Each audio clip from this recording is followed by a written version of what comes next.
في شهر فبراير 2018 في أكتر من 3000 موظف في جوجل احتجوا بشكل غير مسبوق في مقرات الشركة، وقعوا عريضة شديدة اللهجة موجهة للرئيس التنفيذي للشركة وقتها ساندر بيتشاي. آلاف الموظفين دول كانوا بيطالبوا ساندر بإيقاف مشروع مشترك بين جوجل ووزارة الدفاع الأمريكية البنتاجون لاستخدام نسخة مطورة من برمجية ذكاء اصطناعي اسمها تنسور فلو. البرمجية دي طورتها جوجل لتحسين كفاءة ودقة ضربات الطيارات بدون طيار. المشروع ده اسمه مشروع ميفن، وبدأ في أبريل 2017، وهدفه هو مساعدة البنتاجون في تحديد الأهداف المهمة من خلال بناء نظام مراقبة شامل بيجمع الصور ومقاطع الفيديو في نفس اللحظة وقت حدوثها من كل مكان، وبعدها بيسمح للبنتاجون بتحليلها والتعرف على عناصرها سواء كانوا أشخاص أو أماكن أو أغراض أو حتى السيارات بدقة كبيرة في نفس اللحظة بشكل آني بالغ السرعة. واعتمدت ميزانية المشروع ده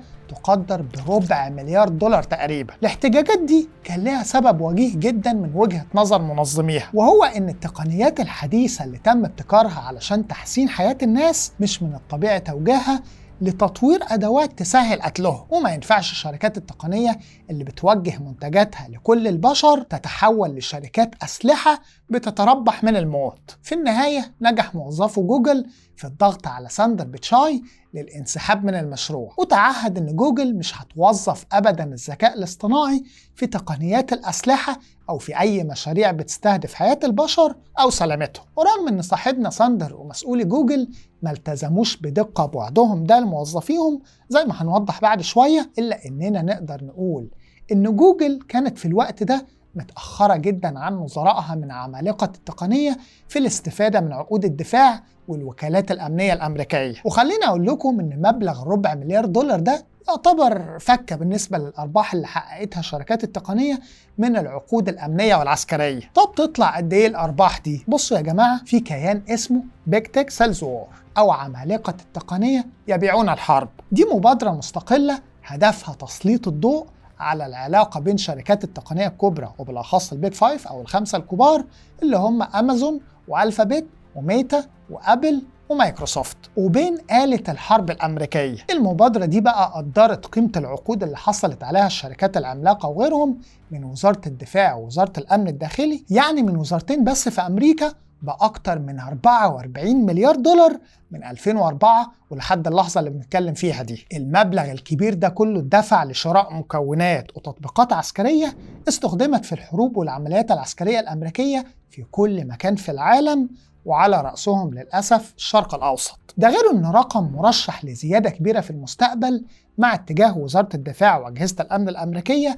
لتوسيع الاعتماد على التكنولوجيا خلال السنين الجاية. فإيه بقى حكاية علاقة وزارة الدفاع الأمريكية بالشركات التقنية الكبرى دي؟ وإيه حجم العقود بينهم بالظبط؟ وإزاي وإمتى بدأت العلاقة دي بينهم؟ وإزاي بيتم إدارتها؟ ومين هي شبكات المصالح اللي بتديرها؟ وإيه هي سياسة الباب الدوار بين البنتاجون ووادي السيليكون؟ وإيه أهم شركات التقنية اللي بتتعامل مع الجيش ووكالات الأمن الأمريكية؟ وإيه موقف عمالقة الصناعات الدفاعية التقليديين من التعاون ده؟ دي عينة من الأسئلة المثيرة جدا اللي هنناقشها في حلقة النهاردة. الحلقة دي مهمة جدا وموضوعها ثري، ونادرا ما تم التطرق له بالرصد والتحليل، فتأكدوا انكم تتابعوا الحلقة للآخر علشان ما تفوتكوش تفاصيلها. لكن قبلها عاوز أفكركم بالاشتراك في القناة، لأن اشتراككم واحد من أهم أسباب مساعدتنا على الاستمرار في تقديم محتوى المخبر الاقتصادي بنفس الجودة وتطويره دايما. أنا أشرف إبراهيم، المخبر الاقتصادي.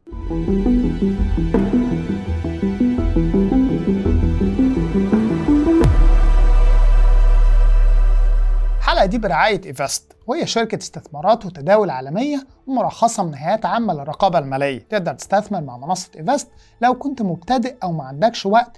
من خلال إيفست وذ كوبي تريد تقدر تنسخ أداء وصفقات أفضل المتداولين لحظة بلحظة في حسابك. هتلاقوا رابط في وصف الفيديو وتعليقات فيسبوك. علشان نفهم العلاقة بين الجيش الأمريكي وشركات التكنولوجيا الكبرى هنحتاج ضروري نرجع بالتاريخ لوقت الحرب العالمية الثانية. ساعتها أمريكا استخدمت لأول مرة تقنية البطاقات المثقوبة بانش كاردز اللي أنتجتها شركة IBM في جمع وتخزين المعلومات عن الأسرى الأمريكيين في السجون اليابانية أثناء الحرب. بعد كده في السبعينات وزارة الدفاع الأمريكية استخدمت مكونات من إنتاج شركة هانيويل ايروسبيس في تصنيع قنابل تشظية فراجمنتيشن بامبس أثناء حرب فيتنام. وفي أثناء الحرب الباردة بين الأمريكيين والسوفييت، الحكومة الأمريكية استخدمت رقائق إلكترونية من إنتاج شركة فيرشايلد سيمي كوندكتور في صناعة الصواريخ البالستية. مش بس كده، ده حتى صعود جامعة ستانفورد كقوة هندسية وتقنية كبرى في العالم اعتمد بشكل كبير على تمويل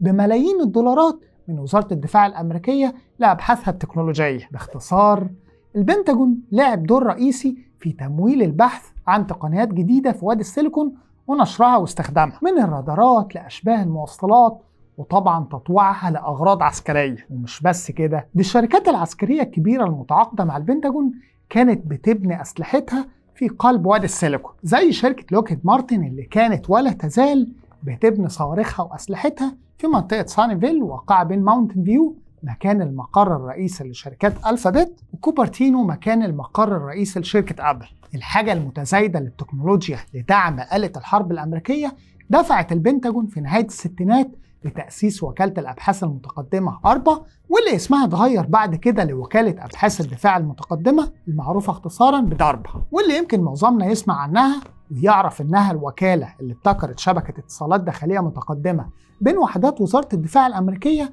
وأفرادها المنتشرين حوالين العالم. والشبكة دي كانت أساس الإنترنت اللي انتم بتتفرجوا عليا من خلاله دلوقتي. وعلى مدار عشرات السنين اللي فاتت، أبحاث داربا مهدت الطريق لكشوف تقنية كبيرة زي أنظمة تشغيل الكمبيوتر وغيرهم. الحقيقة مش هنكون بنبالغ لو قلنا إن التمويل الضخم اللي وفرته الحكومة الأمريكية لأبحاث التقنية هو اللي فتح الباب بشكل غير مباشر لظهور أباطرة التكنولوجيا الكبار اللي نعرفهم النهاردة. والتمويل ده اتطور شكله لدرجة إنه في صندوق استثماري مدعوم من وكالة الاستخبارات المركزية CIA بيستثمر بشكل مباشر في شركات التكنولوجيا من وقت طفرة الإنترنت في أواخر التسعينات. طبعا الأمور ما كانتش وردية على طول الخط، والعلاقة الوثيقة بين البنتاجون وأباطرة التقنية حصل خلالها توترات كبيرة وصلت لحد القطيعة تقريبا بينهم وبين بعض، خاصة بعد حرب فيتنام اللي تسببت في موجة غضب كبرى في أوساط التقنيين اللي كانوا مستائين من توظيف أبحاثهم واكتشافاتهم في الحرب والقتل. في الوقت ده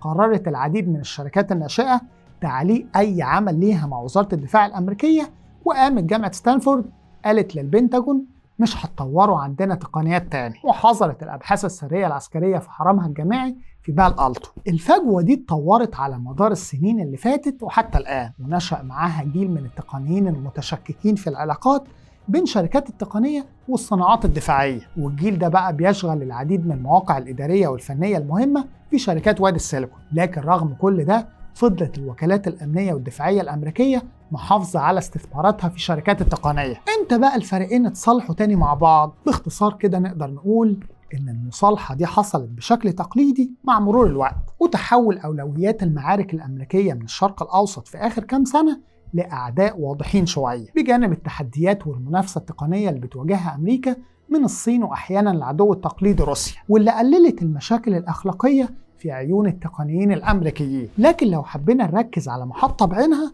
فهتكون الفترة اللي تولى فيها أشتون كارتر منصب وزير الدفاع سنة 2015، لما أطلق ما يعرف باستراتيجية موازنة القوى الثالثة بهدف الحفاظ على ميزة تفوق نوعية لأمريكا على خصومها المحتملين. والخصوم دول كانوا هم الصين وروسيا، أما الميزة المقصودة فكانت هي التفوق التقني، وتحديدا بنتكلم على الذكاء الاصطناعي. الاستراتيجية دي زي ما حضراتكم توقعتم كان لازم يسبقها إصلاح العلاقات بين المؤسسات الدفاعية وشركات التقنية، وعلشان ده يحصل وخلال سنة واحدة بس تقريبا لكارتر في منصبه، الراجل زار وادي السيليكون 4 مرات، وده معدل كبير جدا، خاصة لو عرفنا إنه كان أول وزير دفاع يزور الوادي وشركاته من 20 سنة. على الجهة التانية بقى كان واضح إن شركات التقنية نفسها عندها استعداد تام لتقبل بادرة الود الحكومية دي. اللي سهل المصالحة دي كانوا تحولين كبار، واحد اقتصادي وواحد تقني. التحول الاقتصادي جاء عن طريق الشعور المتزايد بانعدام الأمن في العالم، والشعور ده بدأ يدفع الدول كلها تقريبا بلا استثناء لزيادة إنفاقها العسكري. وبشكل إجمالي تخطت الأموال المخصصة لموازنات الدفاع على مستوى العالم 2 تريليون دولار لأول مرة السنة اللي فاتت 2021. 40% منها تقريبا من الولايات المتحدة لوحدها، وده في عيون الكل كان معناه عائدات وأرباح مهولة وغير مسبوقة مستنية الشركات اللي هتنخرط في تورتة المشروعات الدفاعية الأمريكية. التحول التقني بقى تمثل في زيادة الاعتماد على الحوسبة المتقدمة والذكاء الاصطناعي في الأسلحة وأنظمة القيادة والتحكم. طيب بسط لنا الكلام ده شوية. يعني إيه؟ هقولك. يعني بدل ما الجيوش تشتري طيارات قتالية تقليدية ودبابات وأنظمة عسكرية منفردة وغالية جدا، هنلاقي إن اتجاهات التسلح بتتحول دلوقتي وفي المستقبل للأنظمة القتالية الرخيصة المتعددة الاستعمالات واللي بتشتغل مع بعضها بشكل منسجم، زي أسراب الطائرات بدون طيار والأنظمة الآلية المسيرة بدون جنود بشكل عام، وتقنيات الرصد والدفاع المدمجة مع تطوير نظام قيادة مشترك بيتيح مشاركة البيانات والمعلومات بين فروع الجيش الأمريكي المختلفة، من القوات البرية والجوية مرورا بالبحرية والمارينز خصوصا، ولحد ما نوصل للقوى الفضائية. مشاركة بيانات بتتم في نفس اللحظة باستخدام الذكاء الاصطناعي. نظام التحكم ده موجود حاليا بالفعل مش خيال، ومعروف باسمه المختصر جاتسي 2، وتم تجربته في اختبارين كبار في ديسمبر 2019 ويوليو 2020. من المتوقع انه يتم الاعتماد عليه في إدارة العمليات العسكرية الأمريكية في وقت قريب، بما في ذلك بالمناسبة العمليات العسكرية في منطقتنا العربية وفي أفريقيا. وده يعني إنه هيبقى فيه حاجة عسكرية أمريكية متزايدة لأجهزة الاستشعار والرقائق الإلكترونية وخدمات الذكاء الاصطناعي والحوسبة السحابية اللي بتبرع في تقديمها شركات التقنية، في حين إنها نقطة ضعف واضحة عند عمالقة الصناعات الدفاعية التقليديين زي لوكهيد مارتن ورايثون ونورثروب جرومان وغيرهم. التغييرات دي خلت عمالقة وادي السيليكون يتسابقوا للحصول على العقود الدفاعية، خاصة في مجالات التخزين السحابي وقواعد البيانات ودعم التطبيقات والخدمات اللوجستية. هنلاقي على سبيل المثال شركة AWS التابعة لأمازون، وهي حاليا المزود الرسمي للخدمات السحابية لوكالة المخابرات المركزية الأمريكية ووزارة الدفاع ووكالات حكومية تانية كتير. ده غير إنها بتقدم تطبيقها الشهير للتعرف على الوجوه ريكوجنيشن للعديد من الوكالات الأمنية دي. أما شركة مايكروسوفت فبتوفر أنظمة التشغيل لجميع أجهزة الكمبيوتر في وزارة الدفاع الأمريكية، غير إنها حصلت على عقد استشارات وتزويد معلومات بقيمة 927 مليون دولار من الوزارة في 2016. وبعدها سنة 2018 أعلنت إنها هتقدم خدمتها السحابية أزور ل 17 وكالة استخباراتية أمريكية، يعني هتقدم الخدمة للمجمع الاستخباراتي الأمريكي بالكامل. وفي السنة اللي فاتت 2021 حصلت مايكروسوفت على عقد بقيمة 22 مليار دولار لتوريد نظارة الواقع المعزز هولولينز لأغراض التدريب وتحسين إدارة المعارك في القوات البرية والجوية. الحقيقة اختيارنا لأمازون ومايكروسوفت كمثالين أساسيين نبدأ بهم الكلام في المساحة دي مش مجرد صدفة، لأن الشركتين دول هم أكبر شريكين للبنتاجون في قطاع التقنية، والروابط بين قادتهم وبين الوكالات الأمنية بتتعدى الجانب المهني للجانب الشخصي. جيف بيزوس مثلا لما واجه معارضة من موظفي أمازون بسبب توظيف تطبيق ريكوجنيشن في الأغراض الأمنية، خرج وصرح إن بلدنا بلد عظيم ويجب الدفاع عنه. والرد ده ممكن يبان لكم رد ساذج ومش كافي، لكن نقدر نفسره بشكل أفضل لما نعرف إن جد جيف بيزوس كان بيشتغل في وكالة أربا، وده زي ما وضحت الكاتبة ليزي برلين في كتابها ترابل ميكرز. وعلشان كده ما كانش غريب أبدا إن أمازون ومايكروسوفت يجروا بسرعة علشان يسيطروا على التورتة اللي سابتها جوجل لما اتسحبت من مشروع ميفن. وهنا تحديدا هنروح للتحليل اللي عمله توماس بروستر محرر مجلة فوربس في سبتمبر السنة اللي فاتت، واللي بيأكد إن أمازون ومايكروسوفت حصلوا على عقود بقيمة 50 مليون دولار من وراء مشروع ميفن بدءا من سنة 2019. الأهم من كده بقى إن توماس بيأكد إنه رغم انسحاب جوجل من المشروع والتزام ساندر بيتشاي بعدم توظيف الذكاء الاصطناعي في المجال العسكري، إلا إن ألفابت الشركة الأم لجوجل ومن خلال زراعها الاستثماري المعروف باسم جوجل فينتشرز أو GV حافظت على استثماراتها في مجموعة من الشركات الناشئة زي أوربيتال وبلانت وكلاريف AI اللي بتقدم بيانات وصور الأقمار الصناعية وخدمات التحليل للجيش الأمريكي ووكالات الاستخبارات. شركة أوربيتال على وجه التحديد فازت بعقد بقيمة 1.8 مليون دولار لتطوير نماذج لتحليل الصور الثابتة الملتقطة على ارتفاعات عالية، ودخلت في شراكة مع شركة ريبيليون ديفنس اللي بتنتج تقنيات ذكاء اصطناعي مبتكرة خصيصا لأغراض الدفاع. نقف عند كده؟ لا طبعا، لو دورنا شوية هنعرف إن شركة ريبيليون ديفنس دي مملوكة لمجموعة انفيشن انديفرز اللي بيملكها إريك شميدت الرئيس التنفيذي السابق لجوجل نفسه، واللي بيمتلك 1% من أسهم الشركة لحد دلوقتي. حد مركز يسألني يقول لي يعني اللعبة كلها محصورة بين أمازون ومايكروسوفت وجوجل؟ هقول لك دول حاليا أكبر اللاعبين، بس مش معنى كده إنهم الوحيدين. زي ما قلنا من شوية، التورتة كبيرة وبتزيد كل يوم والكل عاوز ياخد نصيبه منها. شركة أبل مثلا رغم قيمتها الكبيرة لسه لاعب صغير في السوق ده، وكان أبرز محاولاتها سنة 2015 لما دخلت في اتحاد مكون من 162 شركة باسم فليكس تيك ألاينس لتطوير أجهزة قابلة للارتداء للأغراض العسكرية بقيمة 75 مليون دولار. وزيها شركة ميتا اللي وقعت عقود صغيرة بمئات الآلاف مع وزارة الدفاع ووزارة الأمن الداخلي ضمن مساعيها لاقتحام سوق المقاولات العسكرية. بس دول هقول لك برضه لا، كل ده احنا بنتكلم عن عتاولة التكنولوجيا، ولسه ما اتكلمناش عن الشركات الناشئة اللي بتزاحم بقوة في المنطقة دي. في الواقع أحد الأعراض الجانبية للتحول الكبير في الصناعات الدفاعية ناحية التقنية والذكاء الاصطناعي هو تضاعف تمويل رأس المال الجريء للشركات الناشئة في مجال الدفاع 3 مرات بين 2019 و2021، يعني في 3 سنين بس وصل ل10 مليار دولار حاليا. على سبيل المثال، في يناير اللي فات شركة أندريل المتخصصة في صناعة الأنظمة المسيرة حصلت على عقد لبناء أنظمة دفاعية مضادة للطائرات بدون طيار بقيمة مليار دولار على مدار 10 سنين. في فبراير شركة تانية اسمها سكاي ديو فازت بعقد لبيع طائرات بدون طيار للجيش الأمريكي بقيمة 100 مليون دولار. المثير بقى إن شركة دفاع تقليدية زي ريثيون اختارت شركة تكنولوجية ناشئة هي C3AI لتطوير برمجيات ذكاء اصطناعي لنظام استهداف دقيق بعيد المدى، في وقت أكدت فيه شركة لوكهيد مارتن توجهها المماثل للعمل مع الشركات الناشئة المتخصصة في مجال الذكاء الاصطناعي. ودي ربما إشارة إن الشركات الناشئة دي ممكن تكون بوابة عمالقة الصناعات الدفاعية الأمريكيين لمنافسة ال5 الكبار بتوع التكنولوجيا على تورتة الذكاء الاصطناعي. كل ده جميل، لكن لو حبينا نختار شركة واحدة ناشئة بس نضرب بيها المثل على شركات التقنية النموذجية بمعايير العصر الجديدة دي، فهتكون بالتأكيد هي شركة بالانتير. شركة بالانتير اتأسست سنة 2003 على يد رائد الأعمال بيتر ثيل المؤسس المشارك في بيبال وعضو مجلس الإدارة السابق في فيسبوك، بتمويل جزء من صندوق NQTEL ذراع رأس المال الاستثماري التابع لCIA بهدف تطوير منتجات تكنولوجية مخصصة للأغراض العسكرية. في سنة 2019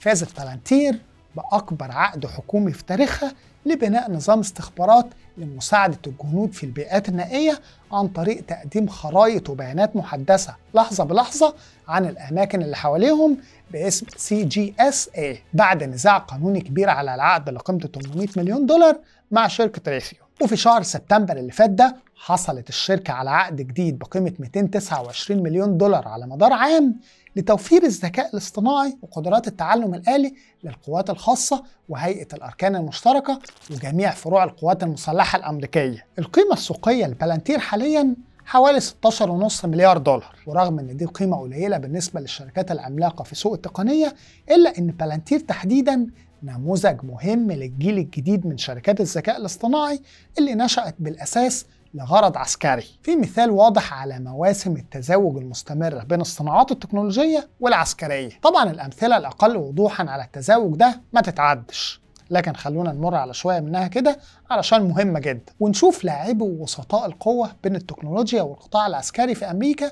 فركزوا معايا. هنبدأ بإريك شميدت الرئيس التنفيذي السابق لجوجل اللي اتكلمنا عنه من شوية. كان لحد سنة 2020 تقريبا بيترأس مجلس استشاري مهم تابع لوزارة الدفاع لتعزيز تقنيات الذكاء الاصطناعي باسم مجلس ابتكارات الدفاع، في حين ان الرئيس التنفيذي لشركة ريبيليون ديفنس اللي برضه اتكلمنا عنه كريس لانش كان بيدير فريق استجابة سريع تابع للبنتاجون باسم خدمة الدفاع الرقمية أو ديفنس ديجيتال سيرفيس لحد سنة 2019. وزي ما حضراتكم عارفين المهام المزدوجة دي بتثير شبهات واضحة حوالين تضارب المصالح. علشان كده قاعدة بيانات ليتل سيس صممت مخطط مهم هنعرض على حضراتكم جزء من بياناته على الشاشة دلوقتي. والمخطط ده بيركز على العلاقات بين شركات التكنولوجيا الكبيرة اللي بنتكلم عنها وبين الهيئات الحكومية والوكالات الدفاعية وأجهزة الأمن والاستخبارات من خلال تتبع الأشخاص اللي كانوا ماسكين مناصب بارزة في الأجهزة دي وحاليا بيشغلوا مناصب مهمة في الشركات التقنية الكبرى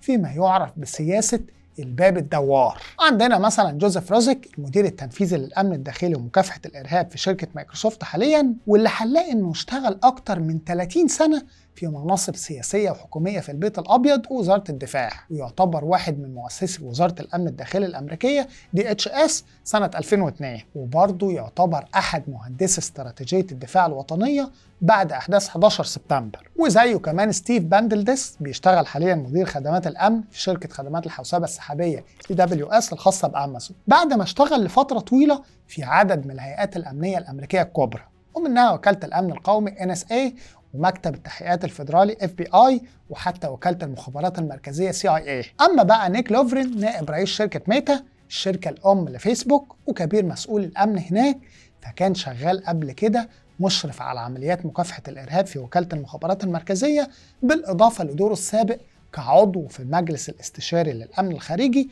التابع لوزارة الخارجية الأمريكية. وهنلاقي جاريت كوهن المؤسس والمدير التنفيذي لشركة جاكسو، ودي أشبه بمركز بحثي تابع لشركة ألفابت الشركة الأم لجوجل، وظيفته اقتراح حلول تكنولوجية للتحديات العالمية زي التطرف بأشكاله والرقابة على الإنترنت والهجمات الإلكترونية وغيرها. كوهن ده بقى يا سيدي كان بيشتغل في فريق تخطيط السياسات في وزارة الخارجية الأمريكية بين سنة 2006 و2010. دي مجرد أمثلة على شبكة المصالح المتداخلة والروابط الشخصية اللي بقت حاليا بتربط صناعة الدفاع بشركات التقنية، ومن الواضح إن الشبكة دي بتبلع الكل تقريبا حاليا أو بتغريهم بالانضمام ليها، حتى اللي كان عندهم ممانعة سابقة زي جوجل. في يونيو اللي فات أطلقت ألفابت الشركة الأم لجوجل واحدة جديدة باسم جوجل بابليك سيكتور علشان تتنافس مع AWS ومايكروسوفت وأوراكل وغيرهم من الشركات على مشروع جديد للبنتاجون باسم القدرات السحابية المشتركة للقتال الحربي، والمعروف اختصارا باسم